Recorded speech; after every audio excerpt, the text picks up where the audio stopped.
j'y reçois. Ce soir, nous recevons un invité très spécial qui est aussi militant pour le français et comme le nom de son livre l'indique, qui travaille en francisation. Tania Lombré enseigne le français à des nouveaux immigrants. Elle vient de publier un livre, Québec cherche Québécois sur la question. Ce livre lui a valu plusieurs commentaires favorables de la part des différents chroniqueurs, comme Mathieu Bocoté, Denis Monnière, Richard Martineau et Louis Cornelier. La question de l'immigration est à la fois un sujet à controverse, menant souvent à des échanges émotifs, vifs, mais c'est une question cruciale pour le Québec, dont on aurait tort de ne pas vouloir aborder, dont on aurait tort de traiter comme un tabou. À la fin de sa critique du livre, Louis Cornelier écrit dans Le Devoir: « Notre nous, insiste Tania Lombré, n'est pas exclusif mais ouvert à tous ceux qui désirent l'utiliser. Nous avons donc le devoir d'accueillir l'immigrant à bras ouverts en l'invitant à devenir l'un des nôtres plutôt que de le laisser s'enfermer dans sa différence, et ce dernier a le devoir de s'intégrer. C'est théoriquement simple, pratiquement exigeant, mais moralement et politiquement nécessaire. » De son côté, sur Vigile, Denis Monnière écrivait: « Voilà un livre pertinent, stimulant et décomplexé qui s'appuie sur des faits réels et non sur des mythes pour montrer les inconséquences d'une absence de politique d'intégration. » Dans son dernier chapitre, Tania Lombré aborde la vraie question. Une société politiquement minoritaire qui est incertaine de son destin, qui refuse d'affirmer son identité, peut-elle inspirer la confiance et le respect nécessaires pour être attirante et générer le vouloir vivre ensemble? La double identité engendre un conflit de loyauté et peut difficilement inciter les immigrants à s'intégrer à une minorité linguistique. Tant que le Québec restera une province au sein du Canada, l'intégration des immigrants sera problématique. Alors accueillons notre conférencière de ce soir, Tania Lombré.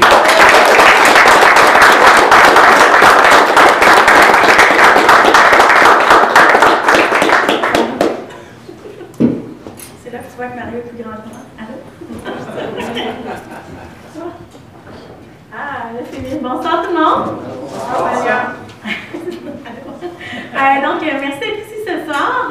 Comme Mario vient de dénoncer, je suis ici pour vous parler un peu d'immigration, de langue française et d'identité québécoise. Donc, comme il vient de dire, j'ai écrit un livre. Ça a l'air qu'il est bon parce qu'il y a du monde qui l'ont dit.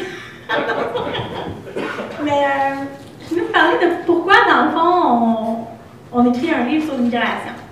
Comme tantôt tu as dit, puis comme beaucoup de gens m'ont dit quand j'ai commencé à vouloir écrire mon livre, on m'a dit « T'es cinglé, toi, tu veux écrire sur l'immigration? » Tu sais, l'immigration, c'est un terrain glissant, c'est difficile. Chaque fois que quelqu'un en parle, tu te fais taxer de xénophobe, de fermer l'esprit. Est-ce que tu as vraiment envie de te lancer là-dedans?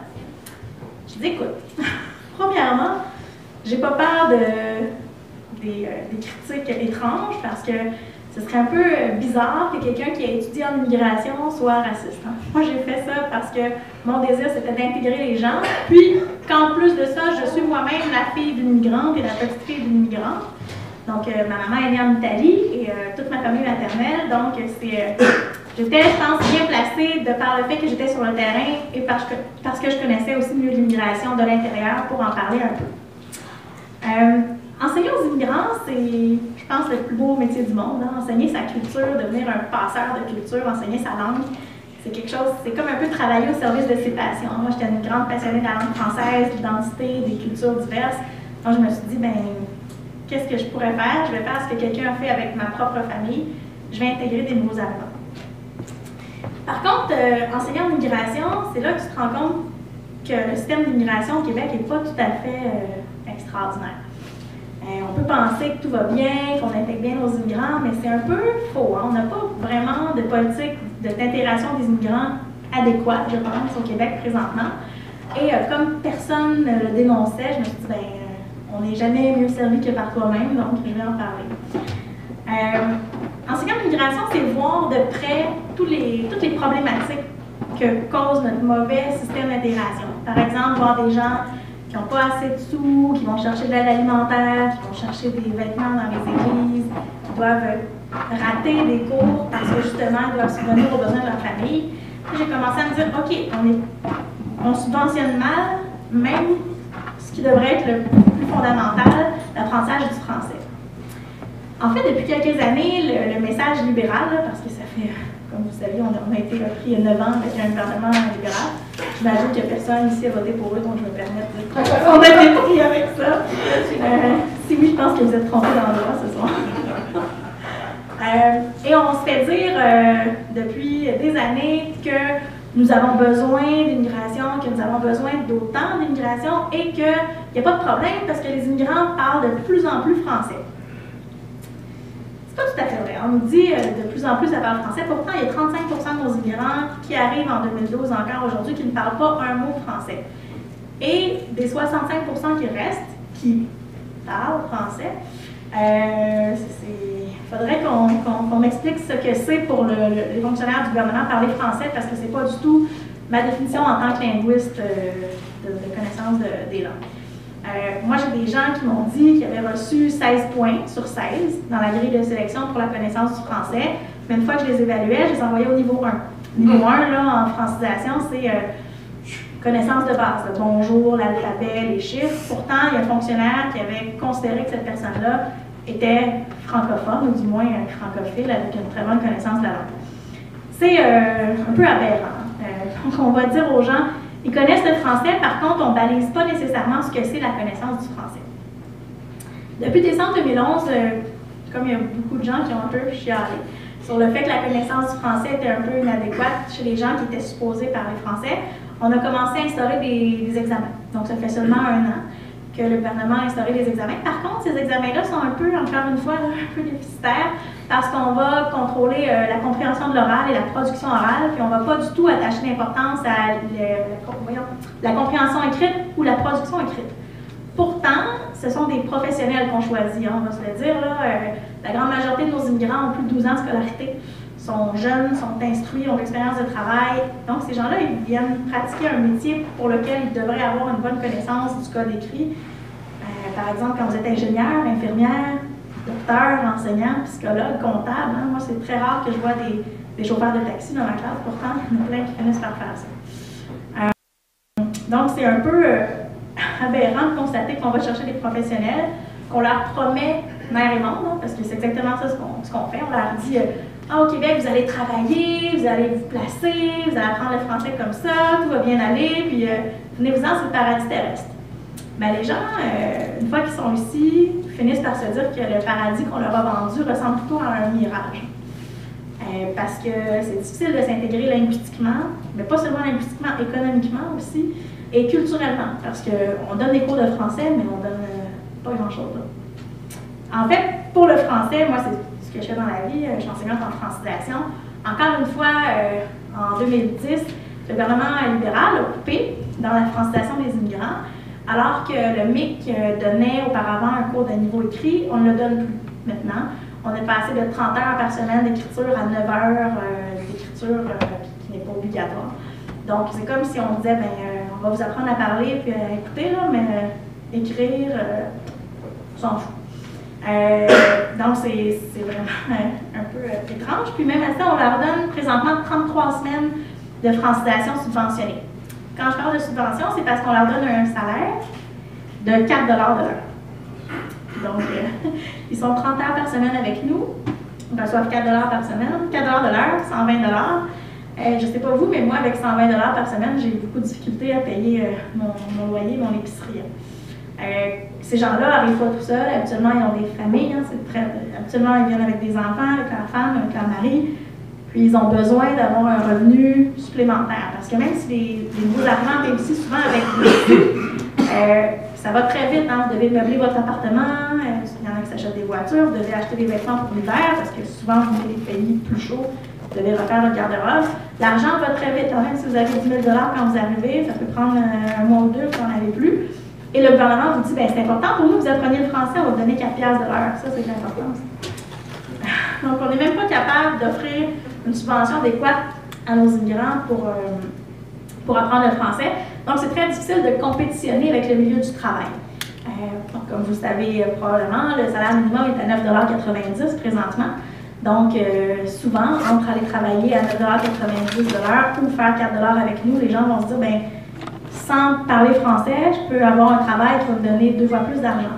Donc, on a beaucoup de difficultés à garder nos gens dans nos cours. Quand moi, je commence ma session avec 20-25 étudiants, à la fin des 2 mois, souvent, j'en ai 20, 19. Puis, ce qu'on me dit, c'est 2 choses. Je vais travailler ou je vais apprendre l'anglais. Pas vraiment d'autres choses. Pourtant, 33 semaines, comme je l'ai dit tantôt, c'est pas beaucoup. Hein? On peut penser, là, hey, 33 semaines, c'est long, ils doivent être bons après ça. Ça dépend de plusieurs facteurs. Hein. Ça dépend surtout de votre langue d'origine. Donc, si vous parlez mandarin ou vous parlez turc, 33 semaines, c'est pas assez. C'est triste, mais si vous parlez espagnol ou roumain, quand vous avez une langue qui est plus près de la langue française, vous allez probablement l'apprendre plus vite. Bon, pas tout le monde, mais on va faire une généralité ici. Mais même à ça, vous avez un français qui est fonctionnel. Donc, vous pouvez fonctionner, mais vous n'avez pas un niveau professionnel qui, lui, exigerait environ 1500 heures de formation. Donc, si on voudrait être cohérent et donner un français professionnel à nos immigrants, il faudrait augmenter la francisation à 50 semaines. De plus, on dit toujours, ah oui, mais les immigrants, ils doivent apprendre le français. Non. La réalité, c'est que la francisation aux immigrants adultes se fait sur un système de volontarisme. Donc, on va intégrer les enfants et les adolescents très bien avec le système scolaire, avec les classes d'accueil. Ça donne un super beau travail. La structure, elle est extraordinaire et donne des bons résultats. Par contre, 80% de nos immigrants sont des adultes. Donc, on intègre correctement 20% de nos jeunes, mais les adultes, c'est comme si on leur disait, bien, arrangez-vous. Moi, vos enfants m'intéressent, là, mais vous, investir dans votre francisation, c'est comme moins important. Pourtant, on n'arrête pas de dire aux MIC, francisez mieux, francisez plus, mais ce qu'on fait, c'est exactement le contraire, c'est qu'on coupe le temps et on n'oblige pas non plus. Hein. Donc, vous pouvez arriver au Québec, avoir aucune connaissance du français et ne jamais passer par une classe de francisation. Si ça vous intéresse, vous allez le faire, mais si vous ne ressentez pas le besoin, vous n'allez pas le faire, hein, parce que langue, on apprend souvent ça quand on a une nécessité. Donc, si on se rend compte qu'on est capable de faire notre vie en anglais, ou en tamoul, ou en ourdou, ou en vietnamien, dans la nouvelle société d'accueil, on n'ira pas apprendre le français puisqu'on ne ressent pas de nécessité. Donc, c'est drôle, mais quand j'écrivais mon livre, je cherchais des statistiques, j'ai lu beaucoup d'études, puis j'ai vu que 80% de nos immigrants qui s'installaient à Montréal s'établissaient dans des quartiers où il y avait moins de 30% de francophones. Donc, quand votre entourage, la vie de tous les jours, vous n'entendez pas le français, quand vous habitez dans Notre-Dame-de-Grâce ou dans le parc Extension et où l'ourdou est plus accessible que le français, mais il y a beaucoup de gens qui vont dire « Pourquoi j'apprendrais ça? Premièrement, je suis capable de travailler dans la communauté avec ma langue.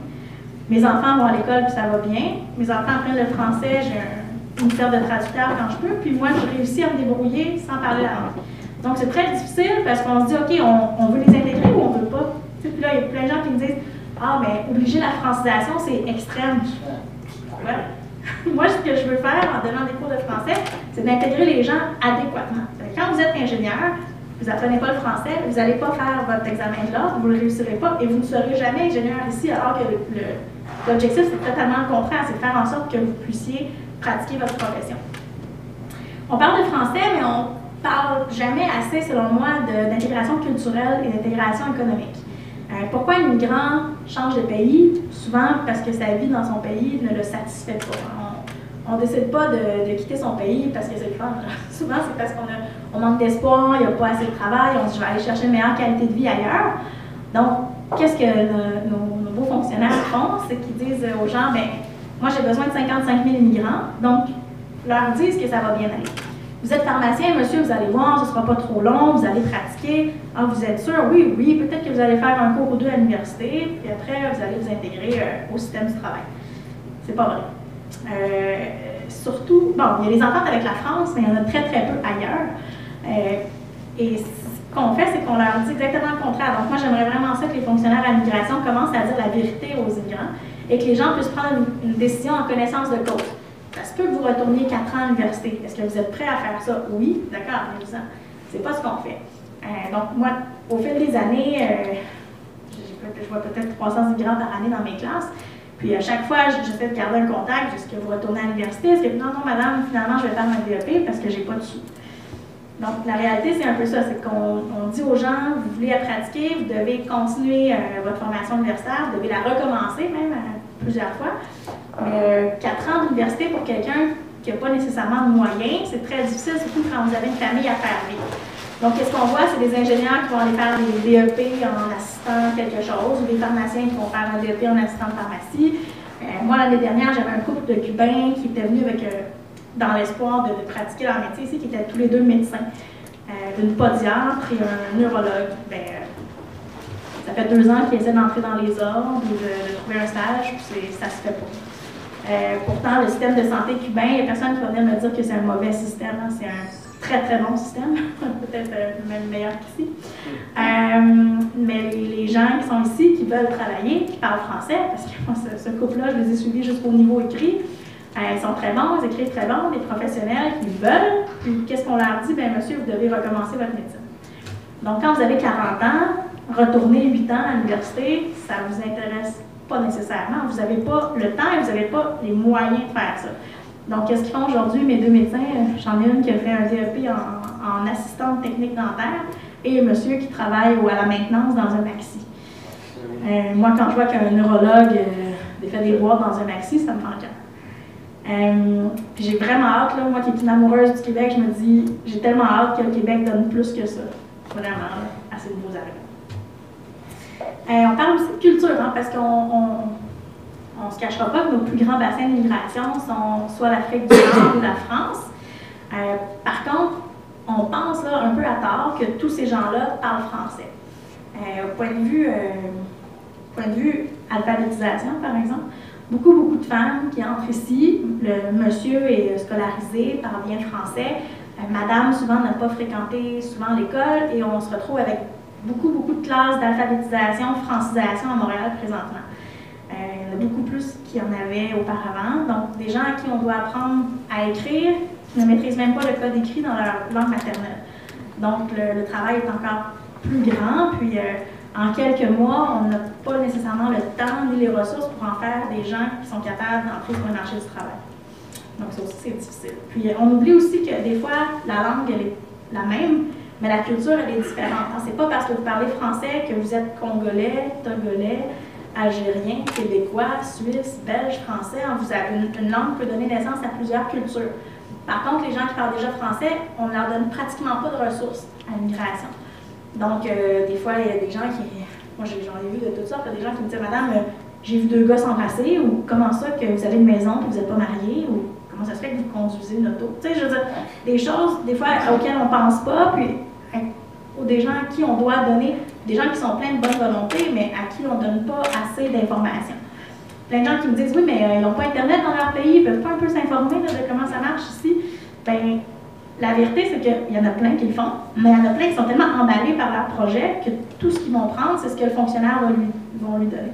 Ils vont dire « Ah, le Québec, c'est comme ça, ça va bien. » Donc, les gens croient un peu ce qui se passe sur parole. Mais le pire, c'est les gens qui me disent « Madame, moi, je viens d'arriver, puis j'ai eu une surprise, on parle français. » Là, attends, c'est une surprise? Ben oui, c'est une surprise parce que le nombre de gens qui m'ont dit, premièrement, que le fonctionnaire leur avait dit que le Canada était anglophone, ou d'autres à qui on a dit, le Canada est un pays bilingue, mais où est-ce que ça parle français? Je ne sais pas trop. Donc, il y a des gens qui arrivent ici et qui sont surpris d'entendre quelqu'un leur dire bonjour, puis c'est un choc, parce qu'il y a des gens qui avaient appris l'anglais, ou qui s'en venaient ici en se disant, je vais me débrouiller avec mon anglais, se rendent compte que finalement, ils sont dans une société francophone et que personne n'avait pensé leur dire. Ça, c'est un peu étrange aussi. Donc, je plaide, moi, vraiment pour une espèce d'uniformisation de l'information qu'on donnerait à nos nouveaux arrivants, aux gens qui veulent venir ici. Donc, un portrait réel du terrain de l'emploi, de la culture et de la langue. Donc, bon, moi, tantôt, je vous ai parlé de francisation. Je vous ai dit que j'ai oublié de vous dire que j'aimerais qu'on augmente les subventions en francisation et qu'on allonge le temps. Merci. Donc, c'est ça pour le cas. Et je vais parler aussi comme du marché économique. C'est très difficile, là, ça peut sembler étrange, mais juste de trouver un stage dans un milieu de travail au Québec, c'est très compliqué. L'année dernière, moi, j'avais un groupe d'infirmières bulgares qui cherchaient un stage dans un hôpital, dans une clinique, et après une trentaine de téléphones, on avait trouvé personne qui voulait leur donner un stage d'observation. Donc, des gens qui avaient même fait les examens de l'ordre des infirmières, qui cherchaient à connaître le milieu de travail au Québec, puis on leur fermait les portes. Donc, c'est un peu étrange. Je pense qu'il y a vraiment un travail aussi à faire du côté des employeurs pour leur dire que les gens sont diplômés dans leur pays, il y a des équivalences qui se font, donc est-ce que c'est possible de leur ouvrir des portes puis de leur donner une première expérience québécoise? Parce que tout le monde me dit, madame, je me cherche un travail, tout le monde me dit, oui, mais avez-vous travaillé au Québec? Ça fait 12 ans que je suis comptable agréé au Brésil. Ouais, puis, as-tu travaillé au Québec? Ben, monsieur, je viens d'arriver. Nous, on cherche quelqu'un qui a l'expérience québécoise. Et c'est majeur, c'est un peu partout. Donc, moi, qu'est-ce que je vois, c'est des gens qui sont professionnels, qui travaillent dans des boutiques de vêtements, ou des choses comme ça, parce que tout le monde leur demande une première expérience. Donc, c'est déjà difficile de se trouver un emploi à Montréal. Imaginez pour eux, à qui on demande toujours une première expérience. C'est quoi ta expérience québécoise? Écoute, allô, là, j'ai travaillé dans un pays occidental, par exemple au Brésil, en Roumanie. L'expérience de travail, j'ai un diplôme universitaire. Est-ce qu'on pourrait me donner une chance? Mais on dirait que ça a l'air compliqué au Québec de faire ça. Oui, j'ai écrit un livre pour dénoncer ça, un peu toutes les situations, parce que moi, je pense que si on veut une immigration intégrée, il faut s'en occuper. Intégrer les immigrants, c'est pas gratuit. Il va falloir commencer à faire des investissements en francisation, dans le marché du travail, au point de vue culturel. On ne peut pas seulement se dire « OK, j'ai besoin de 55 000 immigrants, venez, puis après les laisser là, puis arrange-toi. » C'est un peu ce qu'on fait présentement, sauf avec les enfants. C'est comme si on disait « Ben, je veux tes enfants, mais toi, 13-20 ans à faire de ta vie de travail, là, ben, fais-les chez Burger King, ça va être correct. » Mais c'est un peu dommage. Donc, j'ai écrit, oui, pour dénoncer ça, mais j'ai écrit aussi des solutions, parce que je ne voulais pas seulement chialer, puis pas apporter de solutions concrètes. Donc, pour moi, c'est important d'en avoir quelques-unes, puis je vais vous parler de 2 ou 3 choses que j'aimerais qu'on fasse afin d'améliorer la situation. La première chose, c'est la plus difficile et c'est la plus étrange, parce que tout le monde me dit « Ben non, tu ne peux pas parler de ça. » Je vais en parler. C'est la réduction des seuils. C'est difficile d'en parler. Tout le monde dit « Ouais, mais on a besoin de 55 000 immigrants. » Non. Au point de vue démographique, on n'a pas assez d'immigrants pour changer la courbe. Donc, si on veut changer quelque chose à la démographie, il faudrait doubler notre immigration. Il faudrait qu'on ait environ 110 000 immigrants par année. Donc, présentement, à 55 000, il n'y a pas d'impact sur la démographie. Et après, quand on parle de travail, je me dis, OK, mais on a besoin de 40 000 personnes par année. Où? Parce qu'à Montréal, présentement, les gens travaillent très peu, se font fermer les portes.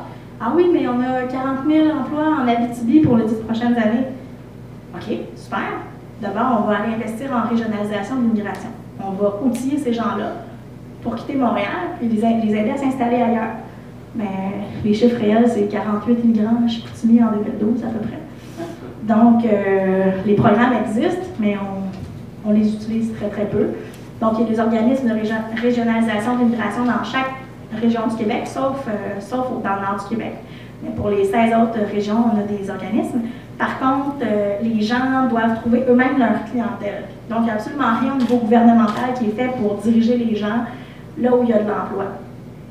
Donc, quelqu'un qui se dit, ben moi, je suis prêt à me déplacer, parce que l'important dans ma vie, c'est de travailler. Moi, je ne suis pas venue ici pour rien faire, je suis venue ici pour améliorer ma qualité de vie.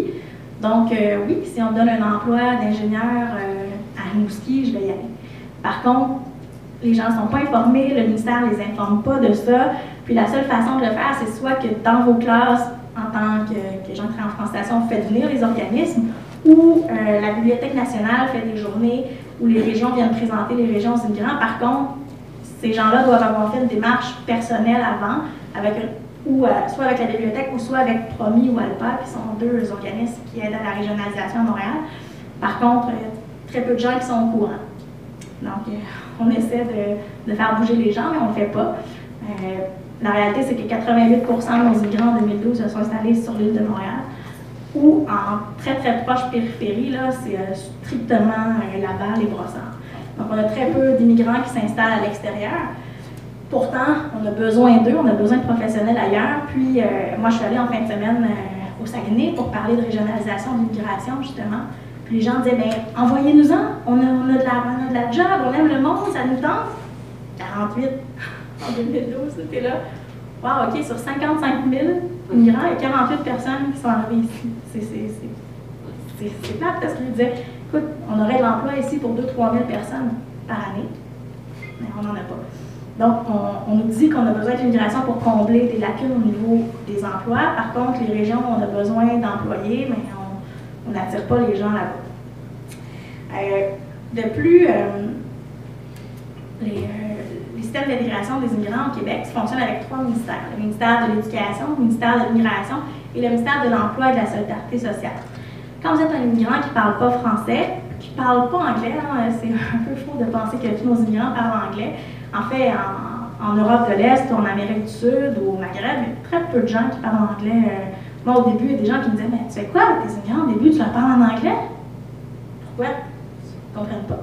Tu sais, les gens, là, souvent, on dit, on parle anglais partout dans le monde, en tout cas, une couple de places où moi, les gens, ils ne parlent pas du tout anglais. Puis ça aussi, c'est une autre chose, quand les gens arrivent après la francisation, on leur dit, parles-tu anglais? Non, non, non, je viens de finir ma francisation. Ah, ben, moi, je ne t'engage pas à donner quelqu'un de bilingue. Donc, on leur envoie un drôle de message. On leur dit, finalement, ben, viens franciser, parler français, c'est important. Puis là, une fois sur le marché du travail, tu n'es pas bilingue, ben, on va engager quelqu'un et de bilingue et avec de l'expérience québécoise. Fait que toi, tu n'as pas vraiment de chance qu'on te choisisse. C'est triste, hein? Puis il y a beaucoup de gens, là, je pense, qui tombent de haut un peu en arrivant ici après 1 an ou 2, qui disent, OK, mais on m'a choisi pourquoi? Hein? On ne me donne pas de chance au travail, on ne me francise pas assez pour que je trouve un emploi, on me demande de parler anglais alors qu'on ne me l'a pas dit nécessairement. Puis je cherche, tu sais, puis je me dis, OK, présentement, moi, quand je vois qu'on n'a même pas assez d'argent pour franciser adéquatement, je me dis, c'est parce qu'on n'a pas les moyens de le faire. Tu sais. En réalité, là, si on coupe des cours de francisation, c'est pas parce que ça nous tente, c'est parce qu'on n'a pas d'argent. Pas moi, là, je n'ai pas d'argent pour payer ça, mais le gouvernement, parce que ça coûte cher, en fait, franciser quelqu'un, ça coûte 7 000 $ par année au gouvernement. Donc, si vous avez besoin d'1 an et demi pour le franciser, là, faites un calcul rapide, c'est 10 000 à 11 000 $ par personne. Donc, ça coûte cher et on n'a pas nécessairement les moyens. D'ailleurs, le gouvernement fait un beau cadeau à nos immigrants. D'ailleurs, c'est cette semaine qu'ils ont reçu des lettres. Le MIC envoie des super belles lettres qui dit bienvenue au Québec, bravo pour avoir fait 33 semaines de francisation. Bonne chance dans la fin de votre intégration, mais nous, on arrête de vous financer le 26 mars. Donc, faites ce que vous voulez. Là, ils disent mais bonne chance dans la poursuite de votre intégration au Québec. Mais on vous écrit pour vous dire on vous donne plus d'argent pour vous franciser et vous êtes juste au niveau 4. Niveau 4, là, pour vous donner une idée, c'est l'imparfait. Donc, vous pouvez parler au présent, vous passez composé à l'imparfait, puis là, on vous arrête, on vous dit, ben vous êtes bien correct. Mais la réalité, c'est pas ça. Là. Si vous êtes infirmière, là, vous avez besoin de tout vos temps de verbe, de beaucoup de structure, de beaucoup de vocabulaire, vous avez besoin énormément d'un bon cours, qu'on prenne par la main, qu'on vous francise correctement, mais on n'est même pas capable de donner un niveau de français professionnel à nos immigrants. Puis ça, moi, je trouve ça complètement aberrant. Donc, je me dis, si on n'a pas les moyens d'intégrer culturellement, linguistiquement et économiquement nos immigrants à 55 000, qu'est-ce qu'on fait? Est-ce qu'on continue à avoir 55 000, mais on ne les intègre pas d'une façon adéquate? Ou si on réduit peut-être à 35 000, 40 000, puis on les intègre mieux, avec plus de cours, plus de chances sur le marché du travail et une meilleure connaissance culturelle? Chaque fois, on dit on peut pas parler de ça, c'est pas correct, c'est pas correct. J'attends une minute. Est-ce que c'est correct d'abandonner des gens? Est-ce que c'est correct de dire à des gens, mais arrange-toi, parce qu'on n'a pas d'argent, mais dans le fond, on a besoin de 55 000 migrants, mais on s'occupe pas de toi. Donc, tu sais, je pense que l'objectif, c'est de, quand on dit baisser les seuils, c'est surtout d'être réaliste, puis de se dire, on va être digne, parce que c'est pas des choses, c'est pas des numéros, c'est des humains. C'est des gens qui ont besoin, qui ont changé de pays justement pour s'offrir une meilleure qualité de vie à eux et à leurs enfants, puis c'est pas vraiment ce qu'on leur donne. Tu sais, on dit plus, ben arrange-toi. Moi, je suis un peu tannée de voir ça, puis cette semaine, aujourd'hui, hier, lundi, les gens viennent me voir avec leur lettre. Madame, qu'est-ce que c'est? Qu'est-ce que c'est? Ben, c'est votre annonce pour vous dire que vous n'aurez plus d'argent à partir de la semaine prochaine. Ils font comme, OK, mais je dois aller au niveau 5. Ah oui, tu peux venir, mais tu n'as plus un sou. Donc, les portes sont ouvertes pour toi, on va te laisser sur la liste, on va te franciser jusqu'au niveau écrit si tu veux. Mais on ne donne pas de ça. Donc, il y a beaucoup de gens qui m'ont dit Madame, j'aimerais ça continuer ma francisation la semaine prochaine, mais je ne peux pas. Je vais aller travailler. Je ne ferai pas le métier pour lequel je suis formée, mais j'ai besoin d'argent, donc je vais aller travailler. Puis moi, ça me fait en cœur de voir qu'au niveau 4, il y a peut-être 25 personnes, puis là, tu commences au niveau 5 la semaine d'après, puis ils sont rendus 15, 16. Là, après, le directeur de ton école dit ben, on va couper un poste d'enseignant parce qu'on a moins de clientèle. Moins de clientèle parce que le MIC ne finance pas. Donc, c'est un peu étrange. Là. Mais c'est vous montrer à quel point, finalement, l'intégration des immigrants au Québec, c'est pas de priorité. Puis, les gens me disaient oui, mais le PQ va être élu, ça va être différent. Ben, non. Le PQ, au début de l'automne, a reconduit exactement le même plan d'immigration que le PLQ l'année dernière. Donc, il n'y a eu aucune. Moi, je les ai lus de fond en comble parce que ça m'intéresse. Je dis, OK, c'est le même nombre de personnes. c'est le même financement. Il n'y a pas de bonification d'argent dans les programmes de francisation. Il n'y a pas de diminution des seuils, puis il n'y a même pas d'études. Renaud Lachance, en 2011, qui était vérificateur général, maintenant travaille à la commission à Charbonneau, mais dans le temps qu'il était vérificateur général, avait fait un rapport dévastateur sur le MIC en disant que le MIC continuait de hausser les seuils, mais qu'il n'y avait pas eu aucune étude sérieuse à savoir de combien le Québec était capable d'intégrer des migrants. Pas seulement ouvrir la porte, là, les intégrer correctement, adéquatement. On est capable d'en avoir combien, on ne le sait pas. Le vérificateur général ne le savait pas. Demandait qu'il y ait une étude sérieuse qui soit faite et adéquate. Il y a eu une consultation à l'Assemblée nationale l'été dernier. Et qui va là en tant qu'expert? Bien, la Chambre de commerce de Montréal, par exemple, qui dit on a besoin d'immigrants. Donc là, le ministère fait, le MIC fait OK, on ne bouge pas. Pourtant, les gens, les démographes, tout ça qui se présentent, c'est comme si leur avis n'était pas pris en compte. On va vraiment utiliser plus celui des chambres de commerce qui disent qu'on a besoin d'immigrants, qu'on a beaucoup d'emplois à combler. Par contre, quand on regarde qu'est-ce que ces gens-là veulent, c'est des emplois de service. C'est des gens qui travaillent dans les magasins, des gens qui travaillent dans les restaurants, des gens qui font de la plonge. Ça, on en a beaucoup d'emplois comme ça. Mais quand vous êtes professionnel dans votre pays, ça ne vous tente pas de venir laver de la vaisselle chez Mike's. Pourtant, c'est un peu ce qu'on offre à nos nouveaux arrivants.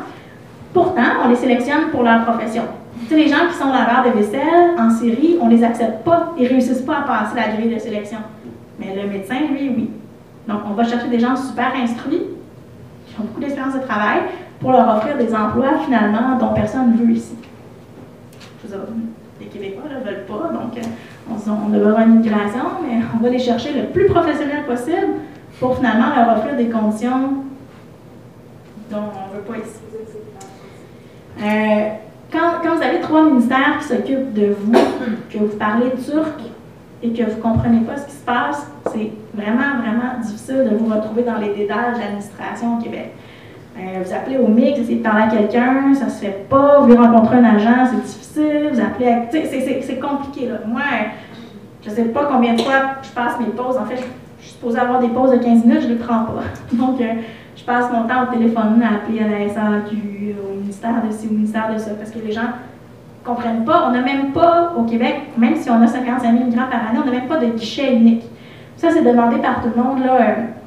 Si vous lisez des études du MES, les gens qui font les études et les consultations suggèrent depuis des années l'instauration d'un guichet unique. Quand je parle d'un guichet unique, ce n'est pas un guichet automatique, c'est comme un guichet Emploi Québec. Je ne sais pas si vous savez ce que c'est Emploi Québec. Donc, les gens qui ont besoin de chômage, d'assistance sociale, des choses comme ça, vont à une place et on regroupe tous les services à la même place. Ça n'existe pas, ça, au niveau de l'immigration. Donc, moi, vraiment, je plaide pour une espèce de centrale où les gens pourraient avoir des services. Pas seulement des services de francisation, mais d'économie, de banque alimentaire, de ressources, de traduction, de psychologue, plein de choses. Parce que ça aussi, on ne s'en occupe pas beaucoup. Des gens en choc culturel, il y en a plein. Des gens qui s'attendaient à quelque chose qu'ils ne l'ont pas ou qui se retrouvent dans une société qui est vraiment différente de la leur, qui ont besoin d'un service d'aide psychologique. Dans les centres de francisation, on n'en a pas. Donc, on n'a pas de budget dans les écoles pour avoir un psychologue. Donc, on a des éducateurs spécialisés qui ne savent pas trop quoi faire avec ces problèmes-là, qui essaient de les référer dans les CLSC, qui a de l'attente, c'est super difficile. Donc, on ne donne pas de service d'aide adéquat parce que nos commissions scolaires disent non, on n'a pas de sous pour les ressources. Donc, on a besoin d'argent, on a besoin de dignité humaine, on a besoin de gens au gouvernement qui vont faire de la priorité, une priorité de l'intégration des immigrants parce que c'est des gens, qui méritent qu'on s'occupe d'eux. Puis, qui, s'ils veulent devenir québécois, ben, il faut qu'on leur donne le goût de le devenir, il faut qu'on s'occupe d'eux. Présentement, c'est quelque chose qu'on échappe un peu au bon. Donc, c'est un peu ça que je voulais vous dire. Je ne sais pas ça fait combien de temps je parle, mais...